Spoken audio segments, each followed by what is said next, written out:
अस्सलाम वालेकुम। Maths and NTS tricks में आपको खुशामदीद कहते हैं। इससे पहले एक्सरसाइज नंबर 6.1 की हम क्वेश्चन नंबर 1 से लेकर 6 तक जो है वो 5 तक वो कर चुके हैं। अगर उसका लिंक आपको चाहिए तो डिस्क्रिप्शन में उसका लिंक भी आपको मिल जाएगा और आप हमारे व्हाट्सएप ग्रुप को भी ज्वाइन कर सकते हैं। तो चलो क्वेश्चन नंबर 6 से स्टार्ट करते हैं। अगर व्हाट्सएप ग्रुप लिंक चाहिए तो आप कमेंट करें, वहाँ पर आपको लिंक दिया जाएगा। Observe the following sequences. Discuss the rule and sort out the sequences which are neither arithmetic nor geometric. 4, 7, 10, 13 और 16. तो इसमें 4, 7, 10, 13 और 16 इसमें आप देख रहे हैं कि आपके पास जो पहला टर्म है यानी A1 वो आपके पास 4 है, जबकि A2 आपके पास मिलेगा। इसमें आप 3 ऐड करेंगे तो आपके पास 7 आएगा। और इसी तरह A3 के लिए आपके पास 7 + 3 आप ऐड करेंगे तो 10 आएगा। तो यहाँ पर जो रूल होगा, रूल यहाँ पर क्या होगा? रूल हमारे पास add 3 to the term to get the next term, to get next term. अब आपके पास ये कौन सी आपके पास चूँकि ये आ रहा है एडिशन से, तो इट इज़ हमारे पास क्या होगा? It is in arithmetic sequence.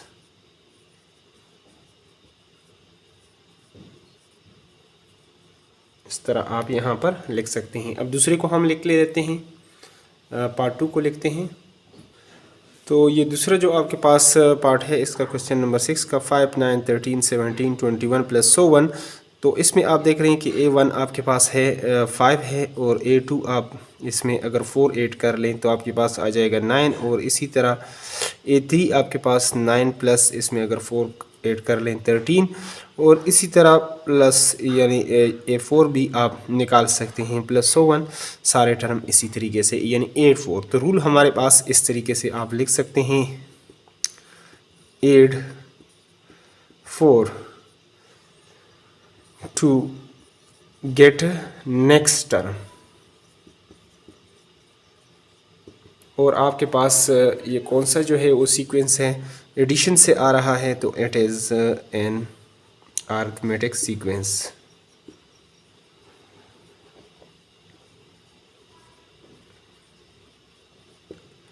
अब पार्ट 3 को लिख लेते हैं, जल्दी से उसको भी सॉल्व करते हैं।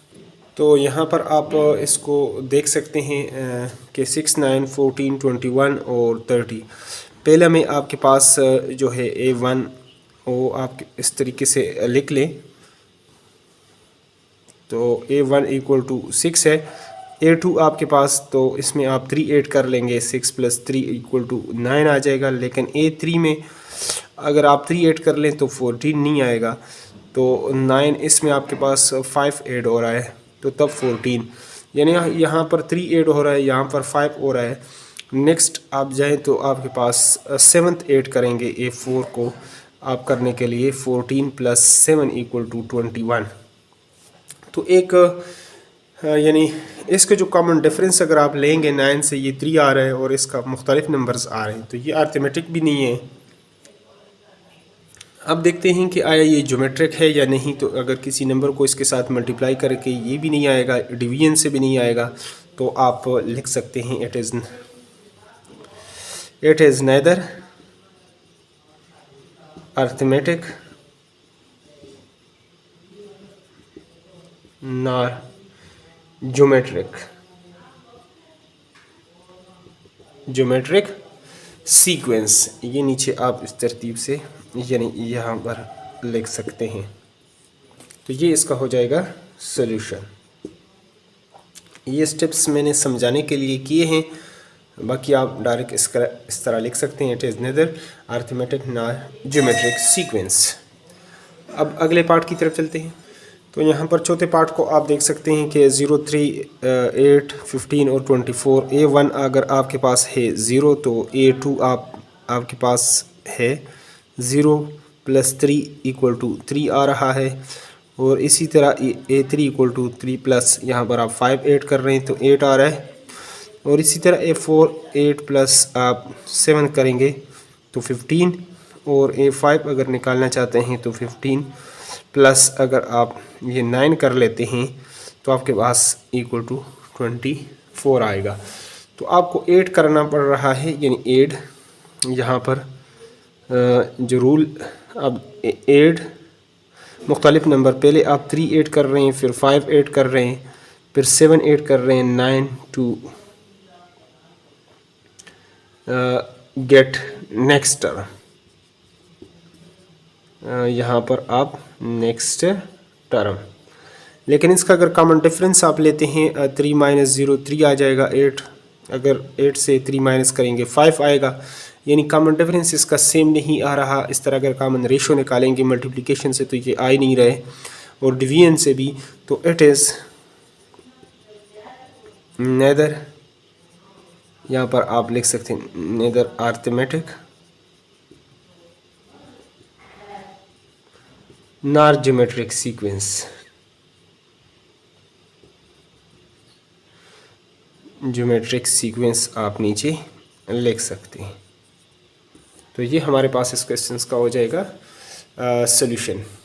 अब चलते हैं नेक्स्ट 5वें पार्ट की तरफ, उसको भी सॉल्व करते हैं जल्दी से। तो यहाँ पर आप देख रहे हैं 2 है, 5 है, 10 है, 17 है, 26 प्लस 100। तो यहाँ पर अगर पहला टर्म आप लिख लेते हैं हमारे पास, तो 2 से 5 कैसे आ गया, तो इसमें भी आपको इस सीक्वेंस में आप देखते हैं कि A1 अगर मैं लिख लूँ यहाँ पर 2, तो A2 हमारे पास अगर 2 में 3 ऐड करता हूँ तो 5 आएगा, और इसी तरह A3 जो है 5 में अगर आप 5 ऐड करें तो ये 10 आएगा, और A4 आपके पास आएगा 10 प्लस इसमें अगर 7 ऐड करेंगे 17, और A5 इक्वल टू 17 प्लस 3 5 7 इसमें 9 ऐड करें तो 26 आ रहा है प्लस 100। इसी तरह आप मज़ीद टर्म इसके निकाल सकते हैं। तो यहाँ पर ऐड अगर आप ऐड कर लें 3 5 7 9 इस तरह dash to get next to next, यहाँ पर आप लिख लें तरतीब से, अगर आप टू नेक्स्ट कंसेक्टिव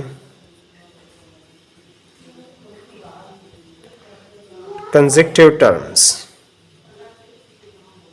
इस तरह, तो आप यहाँ पर नीचे लिख सकते हैं कि ये आपके पास क्या है। उस तरह एक कॉमन डिफरेंस अगर आप लेंगे वो भी नहीं है, कॉमन रेशो भी नहीं है, तो इट इज़ नेदर, यहाँ पर आप इट इज़ नेदर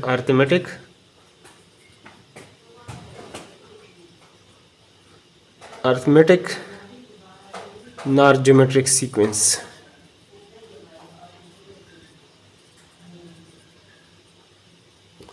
इस तरह आप यहाँ पर लिख सकते हैं।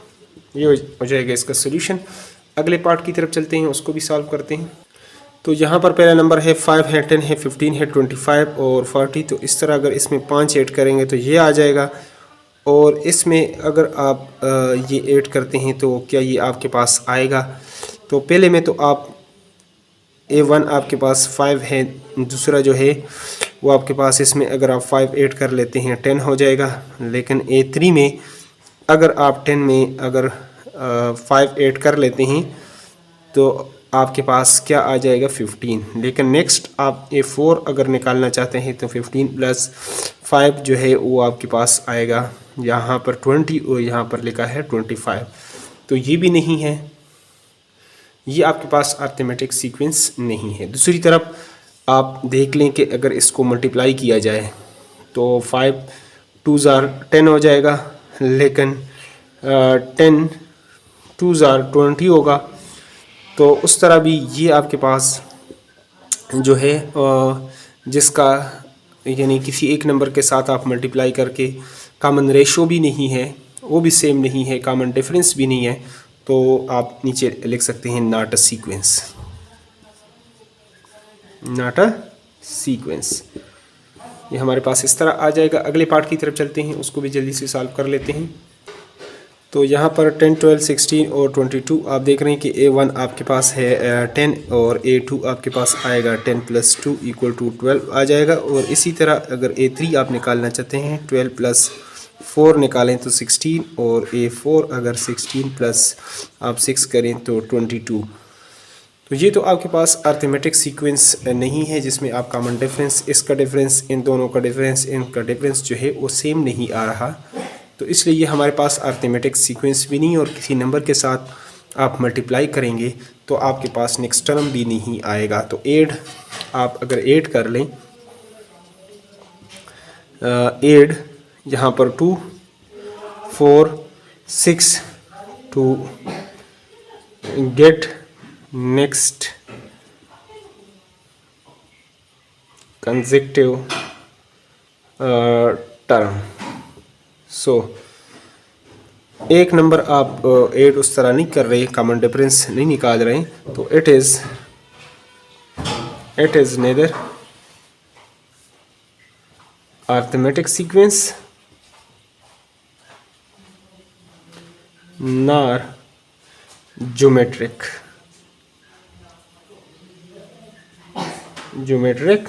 सीक्वेंस। इस तरह ये हमारे पास इसका हो जाएगा सॉल्यूशन। अगले पार्ट की तरफ चलते हैं, उसको भी सॉल्व करते हैं। तो यहाँ पर 128, 64, 32 है। अगर A1 आपके पास 128 है तो A2 अगर इसको 128 को अगर आप 2 पे डिवाइड कर लेते हैं तो 2 6 और 2 4 ये आपके पास आ जाएगा। और इसी तरह अगर A3 64 को अगर 2 से आप करते हैं तो 32 आ जाएगा +1। और इसी तरह A4 +1 आप निकाल सकते हैं। तो ये आपके पास डिवीजन से आ रहा है। डिवाइड ईच टर्म, यहाँ पर आप लिख सकते हैं डिवाइड ईच टर्म। यहाँ पर अगर बाय 2 आप कर लेते हैं to get next term. So it is geometric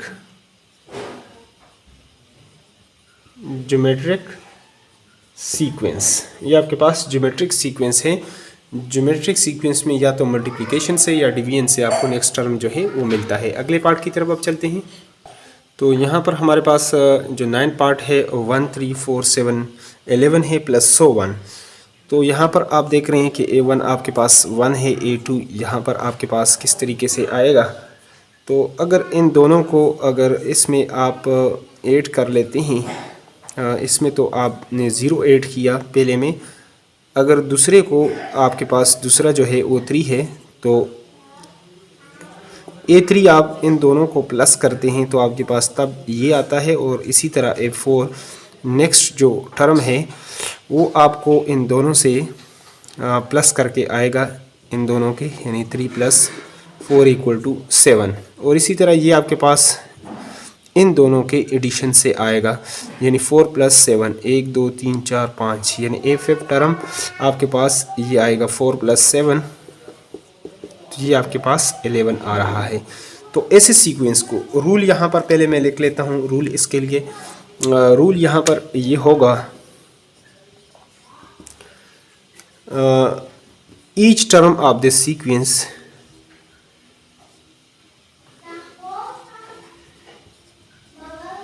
each term of the sequence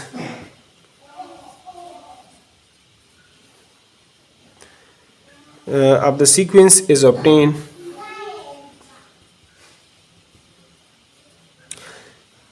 obtained by adding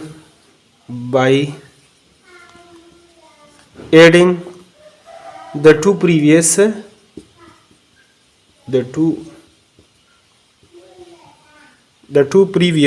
terms. Previous terms को ऐड करेंगे टर्म्स टुगेदर, तो लिहाजा आपके पास जो गिवन सीक्वेंस है the given given sequence is, इसको आप कह सकते हैं, इस सीक्वेंस को फिबोनाची सीक्वेंस इसको आप कह सकते हैं। इसको आप क्या कह सकते हैं? Fibonacci sequence. पीछे इस बुक में इसका जिक्र है भी। तो ये हो जाएगा इसका सोल्यूशन। अब लास्ट पार्ट की तरफ चलते हैं। तो लास्ट पार्ट जो है 15, 30, 60 और 120 प्लस 101। तो यहाँ पर अगर A1 आपके पास 15 है तो A2 आप देख रहे हैं 15 मल्टीप्लाई बाई 2 करेंगे तो ये नेक्स्ट 30 आ जाएगा। और इसी तरह A3 अगर 30 को आप 2 से करेंगे तो ये आपके पास 60 आ जाएगा। और इसी तरह अगर आप A4 निकालना चाहते हैं तो 60 को आप 2 से मल्टीप्लाई करें तो 120। तो ये आपके पास मल्टीप्लिकेशन से आ रहा है, जो कॉमन रेशो आपके पास है। तो लिहाजा आप इसके लिए जो रूल लिखेंगे, तो यहाँ पर अगर आप इसको मल्टीप्लाई करेंगे, multiply by 2 to get next term, तो इस तरह आप कर सकते हैं। यहाँ पर नीचे लिख सकते हैं कि इट इज़ क्या है आपके पास, it is geometric, it is geometric sequence. ये आपके पास जो कॉमन रेशो जिसका आ जाए, सेम आ जाए, यानी मल्टीप्लिकेशन से जो सीक्वेंस आपके पास उसके अगले टर्म मिले या डिवीजन से, तो वो हमारे पास होता है ज्योमेट्रिक सीक्वेंस। तो इसके बाद इंशाल्लाह हम कोशिश करेंगे कि क्वेश्चन नंबर 7 से लेकर 11 तक हम एक ही पार्ट में, एक ही वीडियो में उसको सॉल्व करें। अगर आप चाहते हैं कि नेक्स्ट वीडियो को आपको यूट्यूब पर बर वक्त नोटिफिकेशन मिले, उसके लिए आप चैनल को लाजमी लाइक करें और चैनल पर नए हो चैनल को सब्सक्राइब करें। Thanks for watching the video.